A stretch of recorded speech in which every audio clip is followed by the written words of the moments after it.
नमस्कार साथियों, और आप सभी का लिटरेचर लवर्स में बहुत बहुत स्वागत। तो साथियों, ये वीडियो झारखंड पात्रता परीक्षा और उस पात्रता परीक्षा के बाद आप कैसे असिस्टेंट प्रोफेसर बनेंगे और झारखंड पात्रता परीक्षा का क्या एग्जाम पैटर्न होगा, क्या क्या चीजें हैं, उस पर मैं चर्चा करने वाला हूं आप सभी से।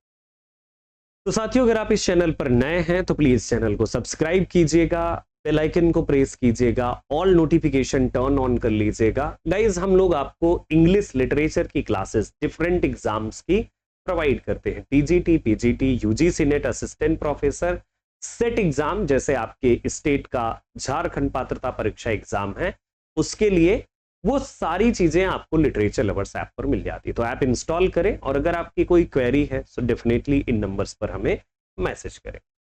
आइए अब हम लोग शुरू करते हैं आज की चर्चा। तो देखिए, सबसे पहले तो आपको यह जानना जरूरी होगा कि जेट एग्जाम है क्या एक्चुअली में, या फिर झारखंड पात्रता परीक्षा जो एग्जाम है ये है क्या। सबसे पहले तो ये जान लीजिए।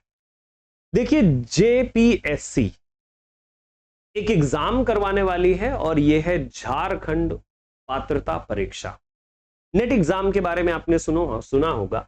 तो जो नेट एग्जाम है ये एक ऐसा एग्जाम है जिसे नेशनल एलिजिबिलिटी टेस्ट कहते हैं, यानी कि राष्ट्रीय पात्रता परीक्षा।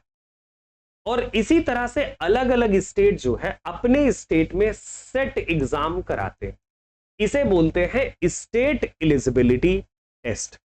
इसी तरह से झारखंड पात्रता परीक्षा है, यानी कि जेट जिसे कहें, तो ये भी जो है आपके लिए झारखंड एक एलिजिबिलिटी टेस्ट है आपके लिए। जैसे ये स्टेट एलिजिबिलिटी है, उसी तरह से स्टेट एलिजिबिलिटी की कैटेगरी वाला एक पेपर। ठीक है, बात यहां पर आती है कि आपको असिस्टेंट प्रोफेसर बनने के लिए नेट एग्जाम क्वालिफाई करना होता है। तो अगर झारखंड के आप रहने वाले हैं और झारखंड में आप बनना चाहते हैं असिस्टेंट प्रोफेसर, तो अब आप सेट एग्जाम यानी कि झारखंड पात्रता परीक्षा, ये जो होने वाला है झारखंड पात्रता परीक्षा, जेपीएससी जिसे ऑर्गेनाइज करेगा, तो इस परीक्षा को क्वालिफाई करके भी आगे जो आने वाली वैकेंसी है, जिसमें से 2404 ये नंबर ऑफ पोस्ट होंगी असिस्टेंट प्रोफेसरशिप के लिए, क्योंकि पहले ये एग्जाम होगा, उसके बाद ये जो है आपकी परीक्षा करवाई जाएगी असिस्टेंट प्रोफेसर की। तो जो आगे आने वाली असिस्टेंट प्रोफेसरशिप भर्ती है, उसमें अपना फॉर्म फिल करने के लिए अगर आपका नेट क्वालिफाई नहीं है तो आप जेट दीजिए, यानी इस झारखंड पात्रता परीक्षा एग्जाम को दीजिए, क्वालिफाई कीजिए और अपना bright future as an assistant professor बनाइए। यानी बेसिकली जो झारखंड में ये जैसे अलग अलग, जैसा मैंने बताया कि स्टेट के स्टेट एलिजिबिलिटी टेस्ट होते हैं। अच्छा, इसका मतलब ये कभी नहीं होता कि नेट वाले नहीं डाल सकते। नेट वाले डेफिनेटली डाल सकते हैं, जिनका सिर्फ पीएचडी है वो भी डाल सकते हैं। बाकी तो नोटिफिकेशन आएगा डिटेल में, तो उसमें देखा जाएगा असिस्टेंट प्रोफेसर। लेकिन सबसे पहले ये झारखंड पात्रता परीक्षा होगा, और जो झारखंड पात्रता परीक्षा होगा यानी जेट, जेईटी, तो ये जो जेट एग्जाम होगा, इसके क्या क्या फायदे हो सकते हैं कैंडिडेट्स को। तो अगर आप नेट की तैयारी कर रहे हैं, नेट अभी तक नहीं हुआ आपका, तो आप जेट एग्जाम जरूर दीजिएगा। अगर हो भी नेट और फिर भी आप जेट देना चाहें तो कोई डाउट नहीं है, आप आराम से दे सकते हैं। देखिए, सबसे पहली बात कि ये जो परीक्षा है 17 सालों बाद होने वाली है। पहले इसके पहले हुई होगी 17 साल पहले, अब ये फिर से हो रही। दूसरी चीज ये है कि यहां पर कोई निगेटिव मार्किंग नहीं है, जिस तरह से नेट में कोई निगेटिव मार्किंग नहीं होती। उम्र की सीमा, यहां पर उम्र की सीमा की कोई बाध्यता नहीं है कि कितने साल तक के कैंडिडेट दे सकते।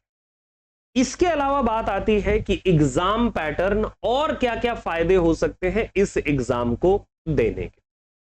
तो देखिए, जो जेपीएससी इस एग्जाम को करवाएगा, आवेदन मांगे जाएंगे आपसे। अगर आप जेट एग्जाम क्वालिफाई करते हैं तो जेट एग्जाम क्वालिफाई करने पर आपको और क्या फायदे मिल सकते हैं। अलग अलग 43 जो है कुल मिलाकर के अलग अलग जो है 43 सब्जेक्ट्स में जो है विज्ञापन जारी किया जाएगा। यहां पर मेंशन किया गया है कि 60 अलग अलग विषयों में जो है, जिसमें से 2154 यानी 2154 ये जो है रेगुलर हैं और 250 बैकलॉग वाले पद होंगे, इन पर वैकेंसी आएगी। इसका जो आयोजन है और किस तरह से क्या एग्जाम पैटर्न होगा उसको भी आप लोग थोड़ा समझ लीजिए। देखिए, इसका जो एग्जाम पैटर्न है वो सेम नेट की तरह होने वाला है। जिस तरह से नेट में आपके 150 क्वेश्चंस होते हैं, उसी तरह से इसमें 150 क्वेश्चंस होंगे, जिसमें जो 100 क्वेश्चन होंगे वो आपके सब्जेक्ट के होंगे।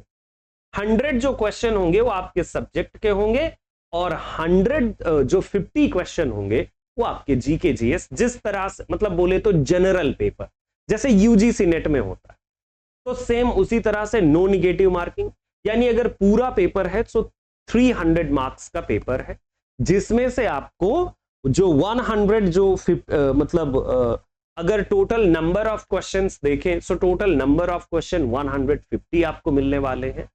3 घंटे की परीक्षा होगी, जिस तरह से यूजीसी नेट की परीक्षा होती है। बीच में कोई गैप नहीं मिलेगा, निगेटिव मार्किंग नहीं होगी। और बाकी अगर मिनिमम क्वालिफाइंग क्राइटेरिया की मैं बात करूं आपसे, तो मिनिमम जो क्वालिफाइंग क्राइटेरिया है तो उसमें भी ये रखा गया है कि मिनिमम क्वालिफाइंग क्राइटेरिया 40 जो प्रतिशत है तो वो जनरल और ईडब्ल्यूएस के लिए होगा, 35 जो % है वो एससी एसटी ओबीसी के लिए होगा मिनिमम क्वालिफाइंग क्राइटेरिया। लेकिन मिनिमम क्वालिफाइंग क्राइटेरिया का ये मतलब कभी नहीं होता कि अगर आपने मिनिमम स्कोर कर लिया तो आपका हो गया, नहीं। डिपेंड करता है कि जो नंबर ऑफ कैंडिडेट सिलेक्ट किए जाएंगे, मतलब जो क्वालिफाइड होंगे। कैसे पता चलेगा कि कितने लोग क्वालिफाई होंगे? तो देखो, जितने जो मतलब ये परीक्षा है ये 6% पर आएगा, 6% रिजल्ट जारी किया जाएगा। जिस तरह से यूजीसी नेट का एग्जाम होता है उसमें 6% जो है रिजल्ट आता है, उसी तरह से यहां पर भी जो टॉप 6% होंगे वो लोग जेट क्वालिफाई होंगे। सबसे बड़ी फायदे की बात यहां पर यह है कि अगर आप झारखंड एलिजिबिलिटी टेस्ट क्वालिफाई करके और एडमिशन लेते हैं पीएचडी में, तो आप यह समझिए कि आपको प्रोत्साहन राशि भी मिलेगी और यह प्रोत्साहन राशि सरकार की तरफ से दी जाएगी, झारखंड सरकार की तरफ से, और लगभग 22,500 रुपए प्रतिमाह राशि आपको प्रदान करेगी। यहां पर अगर आप देखें तो देखिए, जैसे नेट है पीएचडी की तरह झारखंड पात्रता परीक्षा यानी जेट को प्राथमिकता मिलेगी यानी पीएचडी करने में, है ना। इसके लिए अंक निर्धारित किए जाएंगे। इतना ही नहीं, राज्य सरकार ने जेट उत्तीर्ण अभ्यर्थियों को पीएचडी में नामांकन लेने पर प्रोत्साहन राशि भी देने का निर्णय लिया है और इसके तहत 22,500 रुपए आपको पे भी किया जाएगा पीएचडी करने पर। तो अब इससे अच्छा मौका मिल ही नहीं सकता, अच्छा मौका है। और बाकी जो सेंटर वगैरह की बात है और जो तमाम सारी बातें हैं, OMR शीट बेस्ड जो है ये आपका एग्जाम होगा। बाकी जो डिटेल नोटिफिकेशन आएगा उसमें सारी चीजें क्लियर हो जाएंगी, है ना। तो मेन जो बातें थी वो मैंने आपको बता दिया। आगे यहां पर बात ये भी है कि आगे जो है असिस्टेंट प्रोफेसर नियुक्ति में जेट को मिलेगी प्राथमिकता।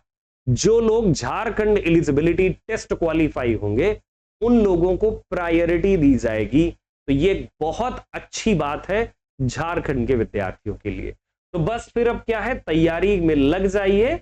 आगे आपका ये फॉर्म आएगा जेट का और जेपीएससी इस एग्जाम को ऑर्गेनाइज करवाएगा।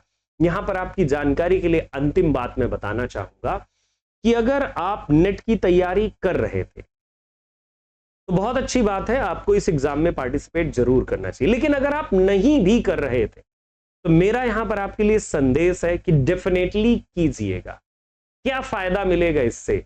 तो फायदा आपको बहुत सारा मिलने वाला। पहली चीज कि जो जेट का पेपर होगा तो वो नेट के लेवल से पेपर लेवल कम होता है। क्वालिफाई अगर आप कर गए तो असिस्टेंट प्रोफेसर बनने का मौका मिलेगा। असिस्टेंट प्रोफेसर बन नहीं पाए तो आप पीएचडी करके भी स्कॉलरशिप की जो क्राइटेरिया हैं अगर आप उन्हें पूरा कर रहे हैं तो आपको स्कॉलरशिप भी अच्छी खासी मिल जाएगी।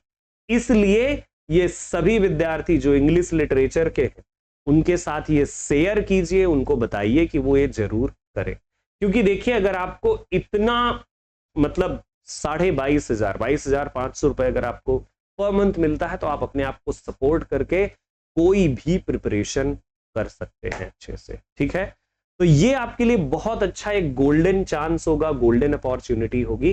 बाकी आगे की जानकारी जैसे ही आएगी डेफिनेटली मैं आप सभी के साथ शेयर करूंगा। सो प्लीज चैनल को सब्सक्राइब कीजिएगा और जिसको इस वीडियो की जरूरत हो उस तक जरूर पहुंचाइएगा, ताकि आपका भी भला हो और उसका भी भला हो, है ना। तब तक के लिए नमस्कार। और हां, अगर आपको हमारा कोर्स लेना हो, इस एग्जाम को क्वालिफाई करने के लिए आप हमारे यूजीसी नेट वाले बैच को ज्वाइन कर सकते हैं, संकल्प 3.0, या फिर आगे जो बैचेस आएंगे, जैसे संकल्प का अगला बैच आ जाता है, तो अगले बैचेस भी ज्वाइन कर सकते हैं आप, और ज्वाइन करके आप अपनी प्रिपरेशन स्टार्ट कर सकते हैं। ज्वाइन करने के लिए लिटरेचर लवर्स ऐप डाउनलोड करिएगा, सारी जानकारी वहां पर अवेलेबल है कोर्स के रिगार्डिंग। जय हिंद, जय भारत, अपना ख्याल रखिएगा, मुस्कुराते रहिए।